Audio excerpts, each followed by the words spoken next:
What you're seeing right now is a highly classified group taking over a dangerous criminal group. And trust us, that's just the beginning of the video. The next groups will shock you. And let's start with Delta Force.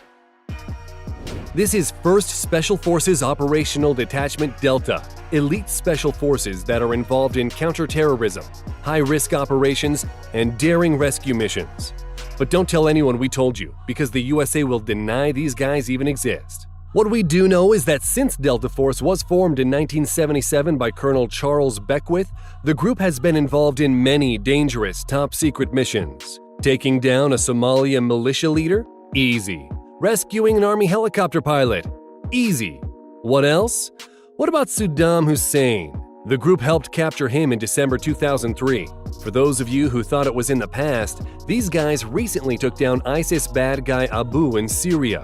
What do you think you need to be in Delta Force? Big muscles? Maybe the fierce look? No. First, you need to be in any armed service. Then you pass brutal physical and psychological tests which consist of… Okay, no one knows what it consists of because everything is classified, but that's not the end. Then you're taught to pass brutal marksmanship and covert tradecraft, CIA tactics like dead drops, where you pass secret information to another agent without getting caught, and other espionage methods during a 6-month-long course. You may think that's the most badass special group in the world. That might be true, until you hear about Russia's Alpha Group. Okay, they're terrifying. It's nothing you've heard or seen before. What they've done is the most insane fantasy of a sick person. We just can't mention it. Alpha Group was created in 1974 in response to the Black September attacks at the 1972 Munich Olympics, and first gained notoriety for leading the assault on the presidential palace in Kabul during Russia's invasion of Afghanistan in 1979. But it is the group's involvement in a 1985 hostage crisis in Lebanon that earned Alpha Group the reputation of being a vicious but effective counter-terror unit. On September 20, 1985, the Islamic Liberation Organization took hostage 4 Russian diplomats in Beirut. The terrorists warned Moscow would lose all 4 Soviet captives if their demands were not met. When the terrorists took out one of the diplomats, the time for talk was over, and Alpha Group was sent into action. What really happened is not known, but many stories say that Alpha Group took hostages of their own, relatives of the terror group. And the rest of the details are too gory to tell here.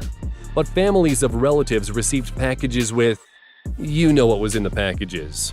Since then, Alpha Group has participated in several high-publicity missions taking down terrorists, insurgents, and kidnappers.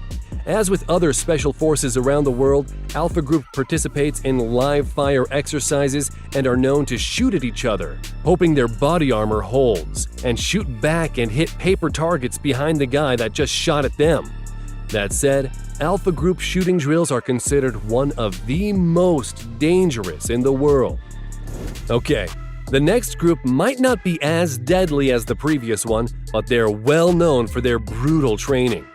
The Caibiles are a special operations wing of the Armed Forces of Guatemala.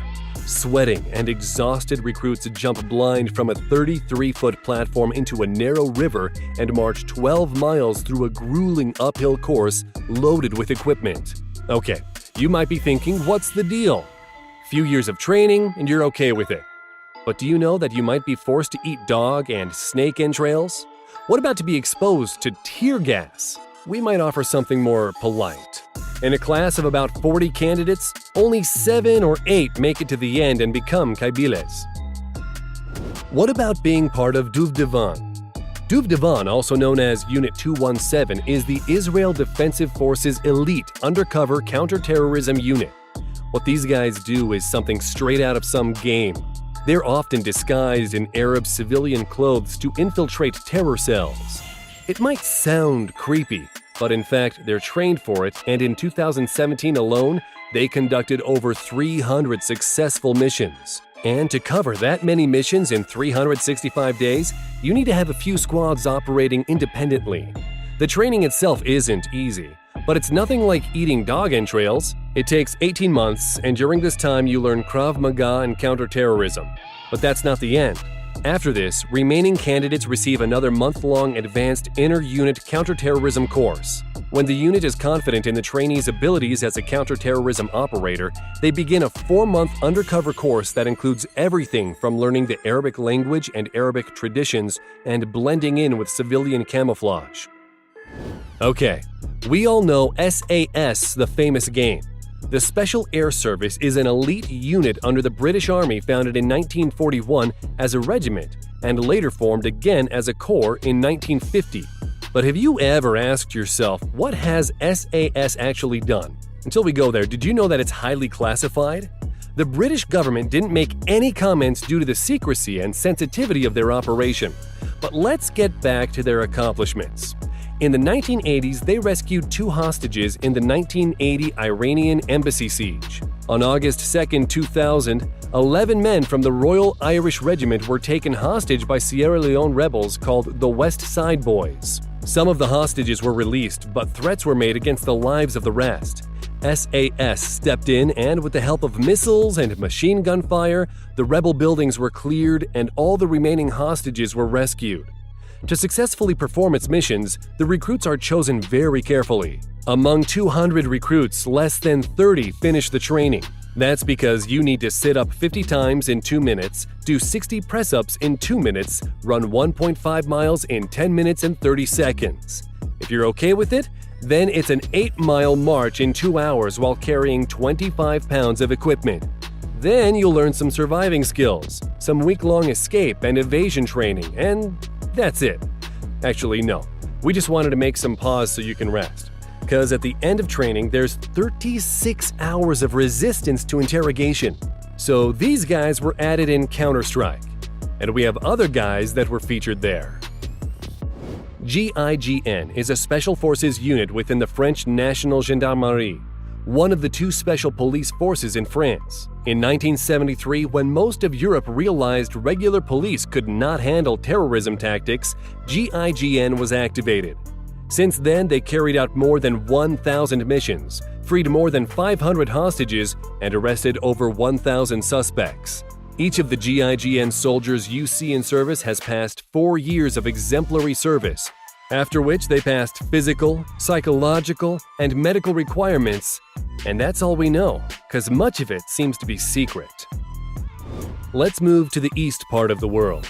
Created in 2002, the Chinese Snow Leopard Commandos are known to perform major counter-terrorism missions.